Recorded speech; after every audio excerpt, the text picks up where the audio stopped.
श्री स्वामी समर्थ. आपण रोज आपल्या देवांना आंघोळ घालत असतो. आपण दररोज देवपूजाही करत असतो. पण देवपूजा करताना देवपूजेचे काही नियम हे पाळावे लागतात. आता हे नियम कोणते तर बघा, अगदी छोटे छोटे नियम आहेत. आपण हे नियम पाळले तर आपल्या केलेल्या देवपूजेचं पूर्ण फळ आपल्याला मिळत असतं. आपण सर्वजण आपल्या घरामध्ये दररोज देवपूजा करतो. तुटकी फुटकी कशी का होईना आपले आई वडील किंवा आजी असेल तर ते जशी देवपूजा करत होते त्यांची पाहून आपण देवपूजा करायला शिकलो. आणि आपण असंही म्हणतो की देवपूजा न करण्यापेक्षा जमेल तशी पूजा केली ना तरीही बरं. पण खरं सांगायचं झालं तर बघा, आपण जी देवपूजा करतो आपल्याला या पूजेचं संपूर्ण फळ पाहिजे असेल तर आपल्याला या काही नियमांचे पालन हे केलेच पाहिजे. तुम्ही जर का या गोष्टी लक्षात ठेवून किंवा या गोष्टी धरून देवपूजा करत असाल तर तुम्हाला या पूजेचं संपूर्ण फळ मिळतं. आपण दररोज देवपूजा करूनही काही जण म्हणतात की आम्ही रोज देवपूजा करतो तरी सुद्धा आम्हाला याचं काहीही फळ मिळत नाही किंवा त्यांच्या घराला काही दोष लागतात. घरातील अडचणी संपतच नाहीत तर हे दोष का लागतात? तर तुम्ही देवपूजा करताना या गोष्टी तुमच्याकडून कळत नकळत किंवा चुकूनही करायला राहून जातात. तर या गोष्टी कोणत्या, तसेच देवांना आंघोळ घातलेल्या पाण्याचा उपाय हा कसा करायचा, आज आपण या आजच्या व्हिडिओमध्ये जाणून घेणार आहोत. पण व्हिडिओमध्ये पुढे जाण्याआधी जर तुम्हालाही परमेश्वराचा कृपा आशीर्वाद तुमच्यावर राहू असे तुम्हाला वाटत असेल तर व्हिडिओला एक लाईक करा. चॅनलवरती नवीन असाल तर सबस्क्राईब करा. तसेच कमेंटमध्ये श्री स्वामी समर्थ नक्की लिहा. सर्वात महत्त्वाचं म्हणजे आपण दररोज देवपूजा करताना सर्वात अगोदर आपल्याला दिवा हा प्रज्वलित करायचा आहे. आपण काय करतो, आपली देवपूजा ही संपूर्ण करून घेतो आणि त्यानंतर आपण दिवा, अगरबत्ती, धूप हे लावत असतो. पण आपल्याला असं न करता देवपूजा करायला सुरुवात करण्याच्या अगोदर पहिल्यांदा दिवा लावून घ्यायचा असतो. तुम्ही दिवा हा शेवटी लावताना तोच दिवा तुम्हाला हा सुरुवातीला लावायचा आहे. कोणतीही पूजा करताना आपल्याला अग्नीच्या साक्षीने करायचे असते, तेव्हा त्याचे संपूर्ण फळ हे आपल्याला मिळत असते.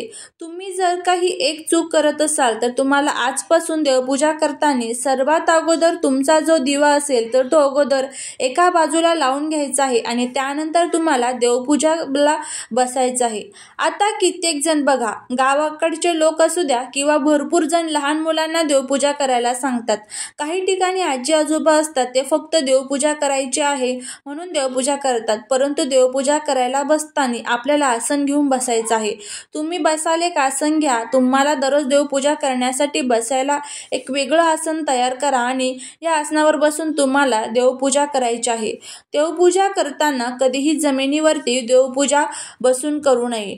प्रत्येक गोष्टीमागे शास्त्रीय आणि तसेच धार्मिक कारणे आहे, त्यामुळे ही देखील तेवढीच महत्त्वाची गोष्ट आहे. आपण म्हणतो जाऊ दे, कुठे गार लागतं, खाली बसो, देवपूजा तर करायची आहे. पण 5 ते 10 मिनिटे काम आहे, नाही बसायला घेतलं तर काय होतं? परंतु असं करू नका. ही देखील एक चूक आपल्याकडनं कळत नकळत होत असते आणि याचे देखील दोष आपल्याला लागत असतात आणि त्याचे परिणाम आपल्या घरातील सर्वांना भोगावे लागतात. तेव्हा देवपूजा करताना तुम्ही एक बसायला आसन घ्यायचा.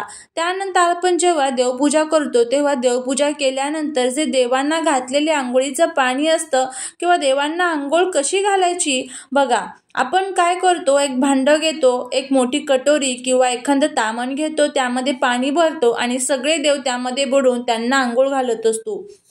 पण असे बरे नाही. पण बरेच जण या पद्धतीने देवांची आंघोळ पटापट करतात. तर आपल्याला असं करायचं नाही. किंवा तुम्ही काय करता, एक कटोरी किंवा एक भांडं घेतात, त्यात सर्व देव ठेवतात आणि सर्व देवांवर तुम्ही तामणाने पाणी ओततात. तर आपल्याला देवांना अशी आंघोळ सुद्धा चुकूनही घालायची नाही. यामुळे आपल्याला 100% दोष लागत असतात. देवांना आंघोळ घालण्यासाठी तुम्ही काय करावं, सर्व देव तुम्ही एका तामणात किंवा एका ताटलीत काढून घ्या. त्यानंतर एका तांब्याने भरून तुम्ही पाणी घ्या आणि त्या ज्या भांड्यात तुम्हाला देवांना आंघोळ घालायची आहे ते चांगलं घंगाळं किंवा कटोरी, कुठलंही भांडं असू द्या, ते भांडं घ्या. त्यानंतर आपल्याला आपल्या डाव्या हातामध्ये एक देवाची मूर्ती घ्यायची आहे आणि उजव्या हातामध्ये पाण्याने भरलेला तांब्या घ्यायचा आहे आणि हा उजव्या हाताने आपल्या डाव्या हातातल्या मूर्तीवर पाणी घालायचे आहे। सुरुवातीला तुम्ही ही मूर्ती सर्वात अगोदर तुमच्या घरात गणपती बाप्पा असतील तर तुम्ही सर्वात अगोदर गणपती बाप्पांना अंघोळ घालून घ्या किंवा तुम्ही ही मूर्ती त्या भांड्यात ठेवा आणि वरतून पाणी ओता। मूर्तीला उजव्या हाताने पाणी घालून उजव्या हातानेच व्यवस्थित धुवून घ्यायचे आहे किंवा अंघोळ घालून घ्यायची आहे। त्यानंतर तुम्ही ही मूर्ती एखाद्या स्वच्छ कपड्यावर ठेवा। मग दुसरी मूर्ती घ्या, ती हातात धरा आणि उजव्या हाताने त्या मूर्तीवर पाणी घाला। बोटाने ही मूर्ती चोळून घ्या आणि अशा पद्धतीने तुम्ही एक एक मूर्ती घेऊन तुम्हाला पाण्याने अंघोळ घालू शकता। मग तुम्ही एका भांड्यात एखादा छोटा ग्लास घ्या, तो पालथा ठेवा, त्यावर मूर्ती ठेवा आणि मग अंघोळ घाला। मग किंवा एक छोटासा पाट किंवा एक छोटासा चौरंग मिळतो, तो चौरंग तुम्ही घ्या, तो पाट तुम्ही त्या भांड्यात ठेवा, त्या पाटावरती मूर्ती ठेवून तुम्ही प्रत्येक देवांना सेपरेट अंघोळ घालू शकता। तुम्हाला देवांना कधीही एकत्रित अंघोळ घालायची नसते। जसे की बघा, आपण आपल्या घरामध्ये एकत्र अंघोळ करतो का? एका बादलीत सर्वजण अंघोळ करतो का? नाही ना। त्याचप्रमाणे देवांना देखील आपल्याला तसंच करायचं असतं। थोडा जास्तीचा वेळ लागू शकतो, परंतु आपण जी देवपूजा करतो त्याचं फळ आपल्याला संपूर्ण मिळालं पाहिजे, या हेतूनेच आपल्याला देवपूजा ही करायची आहे। यानंतर बघा, आपण जे देवांना अंघोळ घातलेलं पाणी जे आहे ते पाणी आपल्याला अजूनही बऱ्याच ठिकाणी तुळशीला घातलं जातं, तर आपल्याला चुकूनही ही एक चूक करायची नाही। तुळशी मातेचे एक स्वतंत्र पावित्र्य आहे, ती एक स्वतंत्र देवी आहे। माता लक्ष्मीचे दुसरे स्वरूप माता तुळशीला म्हटलं जातं। त्यामुळे तुम्ही देवपूजा केलेलं पाणी हे तुळशीला कधीही घालू नका, त्यामुळे देखील आपल्याला दोष हे लागत असतात। आता हे अंघोळ घातलेलं देवांचं पाणी तुम्ही एखाद्या मोठ्या भांड्याखाली किंवा झाडाखाली टाकू शकता। तुमच्याकडे फुलांच्या किंवा इतर झाडांच्या कुंड्या असतील तर त्यामध्ये तुम्ही थोडं थोडं करून हे सर्व पाणी तुम्हाला ओतायचं आहे। हे पाणी तुम्हाला अगदी रस्त्यावर किंवा पायंदळी ओतायचं नाहीये किंवा तुमच्या वॉश बेसिनमध्ये देखील तुम्हाला हे पाणी ओतायचं नाहीये किंवा पाणी कोणाच्याही पायाखाली येईल अशा देखील ठिकाणी तुम्हाला ओतायचं नाहीये।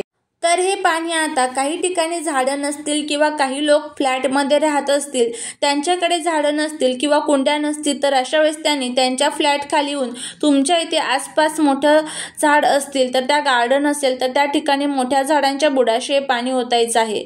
किंवा जे लोक खाली राहतात त्यांच्याकडे कुठलीच झाडं नाही तर मग त्यांनी अशा त्यांच्या आजूबाजूला जी झाडं असतील त्या झाडांखाली हे पाणी ओतायचं आहे। बघा, यावेळी आपल्याला ज्या देवांना आपण पाण्याने अंघोळ घातलो त्याचंही पावित्र्य राखलं जातं।